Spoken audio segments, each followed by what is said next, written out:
Assalamu alaikum gentlemen. I hope you all are fine and well. Again with a new video of initial interview. So gentleman, आज की video बनाने का मकसद ये है कि जो इंटरव्यू के अंदर टॉपिक दिए जाते हैं उसको हम स्टडी करें कि उसको किस तरीके से टैकल किया जाए सिचुएशन को।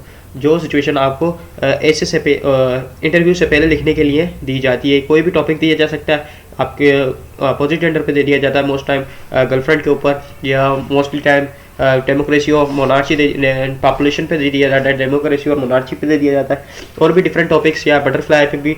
लेकिन ड्यूरिंग द इंटरव्यू आपसे वो ये भी कह जाता है कि इस टॉपिक को 2 मिनट तक लेक्चर करें। फॉर एग्जांपल बोलता है 2 मिनट अपनी गर्लफ्रेंड के ऊपर लेक्चर दें या डेमोक्रेसी और मोनार्ची के ऊपर लेक्चर दें। तो आज हम उसको डिस्कस करेंगे कि क्या लेक्चर दें, किस टाइप के होते हैं टॉपिक, क्या क्या बोल सकते हैं हम इसके अंदर। तो जनरल में आज का टॉपिक जो हमने चूज़ किया वो क्या, डेमोक्रेसी और मोनार्ची। तो लड़कों को नहीं पता डेमोक्रेसी और मोनार्ची क्या होती है। तो जेंटलमैन, डेमोक्रेसी ये एक टाइप है गवर्नमेंट की, एक गवर्नमेंट की टाइप है, और मोनार्ची भी एक तरीके से हुकूमत ही है, यानी कि जो बादशाहों की हुकूमत होती है, बादशाहों की, जिसमें बादशाह होता है, रूल कर रहा होता है, प्राइम मिनिस्टर प्रेसिडेंट वगैरह नहीं होते, जो होता है बादशाह होता है, बादशाह सल्तनत को चला रहा होता है, उस सिस्टम को मोनार्ची बोलते हैं, जिसके अंदर MNA और नेशनल असेंबली मेंबर और जो जितने भी MNA वगैरह MP वगैरह होते हैं, प्राइम मिनिस्टर, गवर्नर, ये सब आ जाते हैं डेमोक्रेसी के अंदर। तो जो भी निज़ाम मल्टीपल लोगों से चलाया जा रहा हो उसको डेमोक्रेसी कहते हैं, और जो निज़ाम एक बंदा चला रहा हो उसको मोनार्ची कहते हैं। ठीक है जेंटलमैन, तो देख लेते हैं हम डेमोक्रेसी के अंदर क्या क्या चीज़ होती है जेंटलमैन। तो democracy is the government of the people. ये एक लोगों की गवर्नमेंट होती है, लोगों की गवर्नमेंट होती है, बाय द पीपल, लोगों के जरिए बनती है, फॉर द पीपल, और लोगों के लिए ही बनती है। ये एक लाइन थी जो कि मशहूर president of USA Abraham Lincoln ने कही थी, और काफ़ी फेमस लाइन है। क्या कही थी कि democracy is the government of the people, bye the people, for the people. Democracy जो है वो गवर्नमेंट है लोगों की, लोगों के लिए और लोगों से।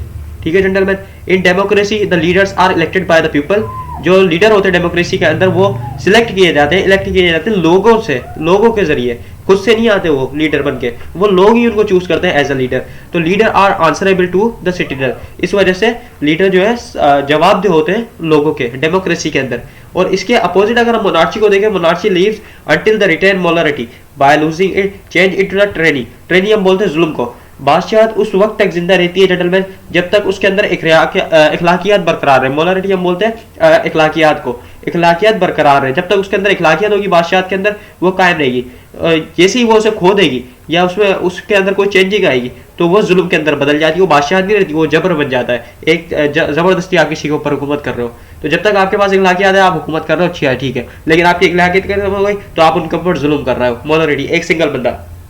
ठीक है gentleman, in monarchy the king is the final authority. जो मोनार्ची होती है उसके अंदर सिर्फ बादशाह जो है वो एक अकेला फाइनल अथॉरिटी होती है, बादशाह ही होता है जो सब कुछ होता है। ठीक है जेंटलमैन, डेमोक्रेसी के अंदर मल्टीपल लीडर्स होते हैं और जो कि इलेक्टेड बाय द पीपल होते हैं, पीपल उनको सिलेक्ट करती है। लेकिन यहाँ पे बादशाह का बेटा अगला बादशाह वाला हिसाब होता है।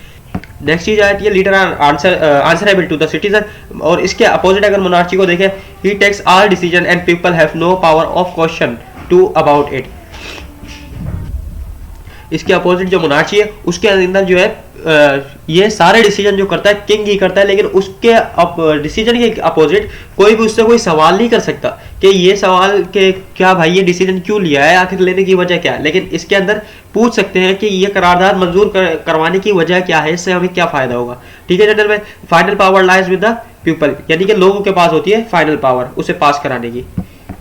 And in the end the election are regularly held, यानी कि डेमोक्रेसी जो होती है उसके अंदर इलेक्शन जो है रेगुलरली होते रहते हैं। और मोनार्ची के अंदर इलेक्शन आर नॉट हेल्ड, यानी कि उसके अंदर इलेक्शन नहीं होते जब तक किंग ना चाहे। जब तक किंग किसी को प्राइम मिनिस्टर या प्रेसिडेंट नहीं बनाना चाहे वो इलेक्शन नहीं करवाएगा। उसको कोई पूछने वाला नहीं है कि भाई 5 साल हो गए, 10 साल हो गए, इलेक्शन क्यों नहीं करा रहा। जब तक बादशाह नहीं चाहेगा जब तक इलेक्शन नहीं होंगे।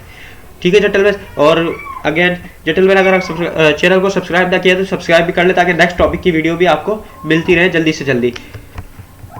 फिर आ जाता है जेंटलमैन डेमोक्रेसी के अंदर, यानी कि काम कैसे करती है, इसकी क्या क्या टाइप्स है, क्या क्या चीज़ है। तो जेंटलमैन डेमोक्रेसी के अंदर सबसे पहली जो चीज़ होती है वो होती है लेजिस्लेचर। लेजिस्लेचर क्या है?